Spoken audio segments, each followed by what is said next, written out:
ಓಂ ಪ್ರಾಂ ಪ್ರೀಂ ಪ್ರೌಂ ಸಹ ಶನೈಶ್ಚರಾಯ ನಮಃ. ನಮಸ್ಕಾರ ಸ್ನೇಹಿತರೆ, welcome to VRL astro and Ayur 369 YouTube channel.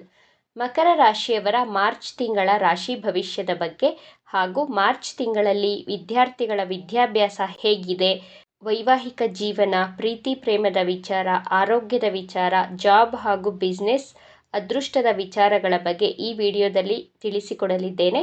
ಮಕರ ರಾಶಿಯವರು ಈ 7.5 ವರ್ಷದಿಂದ ತುಂಬ ಕಷ್ಟಗಳನ್ನು ಅನುಭವಿಸಿದ್ದೀರಾ. ನೀವು ಕಾಯುತ್ತಿರುವಂತಹ ಶುಭ ಸಮಯ ಹತ್ತಿರ ಬರ್ತಾ ಇದೆ. ಶನಿಯ ಸಾಡೆಸಾತಿಯಿಂದ ಸಂಪೂರ್ಣವಾಗಿ ವಿಮುಕ್ತಿ ಪಡೆಯುವಂತಹ ತಿಂಗಳು ಇದಾಗಿದೆ. ಮಾರ್ಚ್ ತಿಂಗಳಲ್ಲಿ ಗ್ರಹಗಳ ಸ್ಥಿತಿಗತಿಗಳ ಬಗ್ಗೆ ನೋಡೋಣ. ನಿಮ್ಮ ರಾಶ್ಯಾಧಿಪತಿ ಶನಿ ಗ್ರಹ ದ್ವಿತೀಯ ಭಾವದಲ್ಲಿ ಸೂರ್ಯ ಗ್ರಹದ ಜೊತೆ ಸ್ಥಿತವಾಗಿದೆ. ತೃತೀಯ ಭಾವದಲ್ಲಿ ಶುಕ್ರ ಗ್ರಹ, ರಾಹು ಗ್ರಹ, ಬುಧ ಗ್ರಹ ಸ್ಥಿತವಾಗಿದೆ. ಪಂಚಮ ಭಾವದಲ್ಲಿ ಗುರುಗ್ರಹ, 6ನೇ ಭಾವದಲ್ಲಿ ಮಂಗಳ ಗ್ರಹ, ನವಮ ಭಾವದಲ್ಲಿ ಕೇತು ಗ್ರಹ ಸ್ಥಿತವಾಗಿದೆ. ಮೊದಲಿಗೆ ಮಕರ ರಾಶಿಯವರ ಆರೋಗ್ಯದ ಬಗ್ಗೆ ನೋಡೋಣ. ನಿಮ್ಮ ರಾಶ್ಯಾಧಿಪತಿ ಶನಿ ಗ್ರಹ ನಿಮ್ಮ ಧನಸ್ಥಾನದಲ್ಲಿಯೇ ಸ್ಥಿತವಾಗಿದೆ. ಮಂಗಳ ಗ್ರಹದ ದೃಷ್ಟಿ ನಿಮ್ಮ ರಾಶಿಯ ಮೇಲೆ ಬೀಳುತ್ತಿರುವುದರಿಂದ ನಿಮಗೆ ತಲೆನೋವು ಕಾಣಿಸಿಕೊಳ್ಳಬಹುದು. ಮಾರ್ಚ್ ತಿಂಗಳಲ್ಲಿ ಮಕರ ರಾಶಿಯವರ ಆರೋಗ್ಯ ಚೆನ್ನಾಗೇ ಇರುತ್ತದೆ.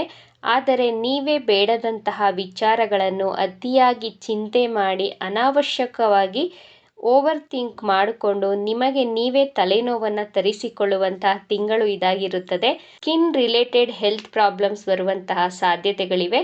ಆದ್ದರಿಂದ ಉತ್ತಮ ಆರೋಗ್ಯಕರವಾದಂತಹ ಆಹಾರಗಳನ್ನು ಸೇವಿಸಿ.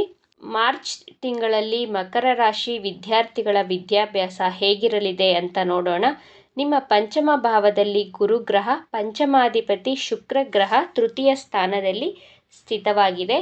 ಮಕರ ರಾಶಿ ವಿದ್ಯಾರ್ಥಿಗಳು ನಿಮ್ಮ ಸ್ನೇಹಿತರ ಜೊತೆ ಟ್ರಿಪ್ ಹೋಗ್ತೀರಾ, ಮೊಬೈಲಲ್ಲಿ ತುಂಬ ಬ್ಯುಸಿಯಾಗಿರ್ತೀರಾ. ಮಾರ್ಚ್ ತಿಂಗಳಲ್ಲಿ ವಿದ್ಯಾಭ್ಯಾಸದ ಕಡೆ ಆಸಕ್ತಿ ಗಮನ ಇರುವುದಿಲ್ಲ. ಈ ಮಾರ್ಚ್ ತಿಂಗಳು ಎಂಜಾಯ್ಮೆಂಟ್ ಮೂಡಲ್ಲಿರ್ತೀರ. ಟ್ರಿಪ್ಗೆ ಹೋಗುವಂತಹ ಮೂಡಲ್ಲಿ ಮಕರ ರಾಶಿಯ ವಿದ್ಯಾರ್ಥಿಗಳು ತುಂಬ ಬ್ಯುಸಿಯಾಗಿರ್ತೀರ. ಮಕರ ರಾಶಿಯ ವಿದ್ಯಾರ್ಥಿಗಳು ನಿಮ್ಮ ವಿದ್ಯಾಭ್ಯಾಸದ ಕಡೆ ಗಮನವನ್ನು ಕೊಡಿ, ಟ್ರಿಪ್ಗೂ ಹೋಗಿ. ಹಾಗೇನೆ ಮಕರ ರಾಶಿಯವರ ಪ್ರೀತಿ ಪ್ರೇಮ ಮಾರ್ಚ್ ತಿಂಗಳಲ್ಲಿ ಹೇಗಿದೆ ಅಂತ ನೋಡೋಣ. ನಿಮ್ಮ ಪಂಚಮಾಧಿಪತಿ ಮೀನ ರಾಶಿಯಲ್ಲಿ ಸ್ಥಿತವಾಗಿದೆ. ಶುಕ್ರ ಗ್ರಹ ಉಚ್ಚ ರಾಶಿಯಲ್ಲಿ ಸ್ಥಿತವಾಗಿರುವುದರಿಂದ ನಿಮ್ಮ ಪ್ರೀತಿ ಪ್ರೇಮದಲ್ಲಿ ಫೀಲಿಂಗ್ಸು, ವೈಬ್ಸು ತುಂಬ ಚೆನ್ನಾಗಿರುತ್ತದೆ. ಮಾರ್ಚ್ ತಿಂಗಳಲ್ಲಿ ಶುಕ್ರ ಗ್ರಹದ ಜೊತೆ ರಾಹು ಗ್ರಹನೂ ಸ್ಥಿತವಾಗಿರುವುದರಿಂದ ನಿಮ್ಮ ಪ್ರೀತಿಯ ವಿಚಾರದಲ್ಲಿ ಸ್ವಲ್ಪ ಅನುಮಾನಗಳು, ವೈಮನಸ್ಸುಗಳು ಬರಬಹುದು. ಏನೇ ಬಂದರೂ ನಿಮ್ಮ ಪ್ರೇಮಿಯ ಕಡೆ ಹೆಚ್ಚು ಆಕರ್ಷಿತರಾಗಿ ಪ್ರೀತಿಯನ್ನು ಮಾಡುತ್ತೀರಾ. ಪರಸ್ಪರ ಪ್ರೀತಿ, ಆಕರ್ಷಣೆ ಹೆಚ್ಚಾಗಿರುವಂತಹ ತಿಂಗಳು ಮಾರ್ಚ್ ತಿಂಗಳಾಗಿದೆ. ಮಕರ ರಾಶಿಯವರ ವೈವಾಹಿಕ ಜೀವನ ಮಾರ್ಚ್ ತಿಂಗಳಲ್ಲಿ ಹೇಗಿರಲಿದೆ ಎಂದು ನೋಡೋಣ. ನಿಮ್ಮ ಸಪ್ತಮಾಧಿಪತಿ ಚಂದ್ರಗ್ರಹ ಪ್ರತಿ 2.5 ದಿನಕ್ಕೆ ಒಂದು ಬಾರಿ ಚಂದ್ರಗ್ರಹ ರಾಶಿ ಪರಿವರ್ತನೆಯನ್ನು ಮಾಡುತ್ತದೆ. ನಿಮ್ಮ ರಾಶ್ಯಾಧಿಪತಿ ಶನಿಗ್ರಹ 2.5 ವರ್ಷಕ್ಕೊಮ್ಮೆ ರಾಶಿ ಪರಿವರ್ತನೆಯನ್ನು ಮಾಡುತ್ತದೆ.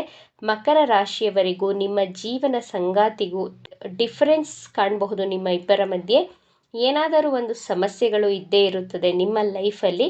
ಆದರೆ ಮಾರ್ಚ್ ತಿಂಗಳಲ್ಲಿ ಗೋಚಾರದ ಪ್ರಕಾರ ಮಕರ ರಾಶಿಯವರು ನೇರವಾಗಿ, ಕಟುವಾಗಿ ನಿಮ್ಮ ಜೀವನ ಸಂಗಾತಿಯ ಜೊತೆ ಮಾತನಾಡುವುದರಿಂದ ಮಿಸ್ಅಂಡರ್ಸ್ಟ್ಯಾಂಡಿಂಗ್ಸ್ಗಳು ಬರುವಂತಹ ಸಾಧ್ಯತೆಗಳಿವೆ. ಅದರ್ವೈಸ್ ನಿಮ್ಮ ಮ್ಯಾರಿಡ್ ಲೈಫ್ ಮಾರ್ಚ್ ತಿಂಗಳಲ್ಲಿ ಚೆನ್ನಾಗಿಯೇ ಇದೆ. ಮಕರ ರಾಶಿಯವರ ಅದೃಷ್ಟ, ಜಾಬ್ ಹಾಗೂ ಬಿಸ್ನೆಸ್ ಮಾರ್ಚ್ ತಿಂಗಳಲ್ಲಿ ಹೇಗಿರಲಿದೆ ಎಂದು ನೋಡೋಣ. ಮಕರ ರಾಶಿಯವರ ನವಮಾಧಿಪತಿ ಬುಧ ಗ್ರಹ ತೃತೀಯ ಭಾವದಲ್ಲಿ ರಾಹುವಿನ ಜೊತೆ ಸ್ಥಿತವಾಗಿರುವುದರಿಂದ ಯಾವುದಾದರೂ ಮೇಜರ್ ಡಿಸಿಷನ್ ಅನ್ನು ತಗೊಳ್ಬೇಕು ಅಂದುಕೊಂಡಿದ್ದರೆ ಅಥವಾ ಹೊಸ ಬಿಸ್ನೆಸ್ ಸ್ಟಾರ್ಟ್ ಮಾಡಬೇಕು ಅಂದುಕೊಂಡಿದ್ದರೆ, ಬಿಸ್ನೆಸ್ಸಲ್ಲಿ ಇನ್ವೆಸ್ಟ್ ಮಾಡಬೇಕು ಅಂತ ಪ್ಲ್ಯಾನ್ ಮಾಡಿದ್ದರೆ ಮಾರ್ಚ್ ತಿಂಗಳಲ್ಲಿ ಮಾಡುವುದು ಬೇಡ. ಏಪ್ರಿಲ್ ತಿಂಗಳವರೆಗೂ ವೆಯ್ಟ್ ಮಾಡಿ. ಏಪ್ರಿಲ್ ತಿಂಗಳಲ್ಲಿ ಚೆನ್ನಾಗಿದೆ ನಿಮ್ಮ ಟೈಮು. ಆದರೆ ನಿಮ್ಮ ಜನ್ಮ ಜಾತಕವನ್ನು ವಿಶ್ಲೇಷಣೆ ಮಾಡಿಸಿಕೊಂಡಿಯೇ ಮುಂದುವರಿಯಬೇಕಾಗುತ್ತದೆ. ಶುಭ ಕಾರ್ಯಗಳನ್ನು ಮಾಡಬಹುದು. 60% ನಿಮ್ಮ ಅದೃಷ್ಟ ನಿಮ್ಮ ಕೈ ಹಿಡಿಯಲಿದೆ ಮಾರ್ಚ್ ತಿಂಗಳಲ್ಲಿ. ನಿಮ್ಮ ಜಾಬ್ ಹಾಗೂ ಬಿಸ್ನೆಸ್ ಬಗ್ಗೆ ನೋಡೋಣ. ಮಕರ ರಾಶಿಯವರ ದಶಮಾಧಿಪತಿ ಶುಕ್ರ ಗ್ರಹ ಮೀನ ರಾಶಿಯಲ್ಲಿ ಪರಾಕ್ರಮ ಭಾವದಲ್ಲಿ ಸ್ಥಿತವಾಗಿದೆ. ನಿಮ್ಮ ಎನರ್ಜಿ ಲೆವೆಲ್ ತುಂಬ ಹೈ ಆಗಿರುತ್ತದೆ. ನಿಮ್ಮ ಸ್ಟ್ಯಾಮಿನಾ ಎಕ್ಸಲೆಂಟ್ ಆಗಿರುತ್ತೆ. ಮಾರ್ಚ್ ತಿಂಗಳಲ್ಲಿ ಬಹಳ ಎಂಜಾಯ್ ಮಾಡಿಕೊಂಡು ಕೆಲಸ ಕಾರ್ಯಗಳನ್ನು ಮಾಡುತ್ತೀರಾ. ಯಾಕಂದರೆ ನಿಮ್ಮ ದಶಮಾಧಿಪತಿಯ ಜೊತೆ ಶುಕ್ರ ಗ್ರಹ ಹಾಗೂ ಬುಧ ಗ್ರಹ ಸ್ಥಿತವಾಗಿದೆ. ನಿಮ್ಮ ಜೀವನದಲ್ಲಿ ನೀವು ಕಾಯುತ್ತಿದ್ದಂತಹ ಶುಭ ಸಮಯ ಮಾರ್ಚ್ ತಿಂಗಳಲ್ಲಿ ಬರ್ತಾ ಇದೆ. ನಿಮಗೆ ಶನಿಯ ಸಾಡೆಸಾತಿಯಿಂದ ಸಂಪೂರ್ಣವಾಗಿ ವಿಮುಕ್ತಿ ಸಿಗುವುದರ ಜೊತೆಗೆ ನಿಮ್ಮ ಜೀವನದಲ್ಲಿ ಭರವಸೆಯ ಬೆಳಕು ಮೂಡುವಂತಹ ತಿಂಗಳು ಇದಾಗಿದೆ. ನಿಮ್ಮ ಜಾಬಲ್ಲಿ 85% ಗುಡ್ ಟೈಮ್ ಆಗಿರುತ್ತೆ ಮಾರ್ಚ್ ತಿಂಗಳಲ್ಲಿ.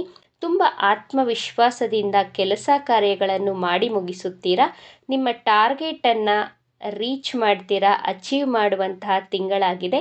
ಆದರೆ ನಿಮ್ಮ ಬಾಸ್ ಹಾಗೂ ಸೀನಿಯರ್ಸ್ ಜೊತೆ ವಿನಾಕಾರಣ ಆರ್ಗ್ಯುಮೆಂಟ್ ಬರುವಂತಹ ಸಾಧ್ಯತೆಗಳು ತೋರಿಸ್ತಾ ಇದೆ.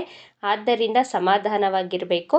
ಎಸ್ಪೆಷಲಿ ಮಾರ್ಚ್ 15, 16ರವರೆಗೂ ತುಂಬ ಸಮಾಧಾನವಾಗಿ ಯೋಚನೆ ಮಾಡಿ ಮಾತನಾಡಬೇಕು. 16ನೇ ತಾರೀಕಿನ ಮೇಲೆ ಗುಡ್ ಟೈಮ್ ಅಂತ ಹೇಳಬಹುದು. ಮಕರ ರಾಶಿಯವರ ಬಿಸ್ನೆಸ್ ಬಗ್ಗೆ ನೋಡೋಣ. ಮಾರ್ಚ್ ತಿಂಗಳಲ್ಲಿ ನಿಮಗೆ ಅನಾವಶ್ಯಕ ಖರ್ಚು ವೆಚ್ಚಗಳು ಹೆಚ್ಚಾಗಬಹುದು. 60ರಿಂದ 70% ಗುಡ್ ಟೈಮ್ ನಿಮ್ಮ ಬಿಸ್ನೆಸ್ಗೆ. ನಿಮ್ಮ ಬಿಸ್ನೆಸ್ಸಲ್ಲಿ ಸ್ವಲ್ಪ ಅಬ್ಸ್ಟಕಲ್ಸ್, ಅಡೆತಡೆಗಳು ಬರುತ್ತದೆ.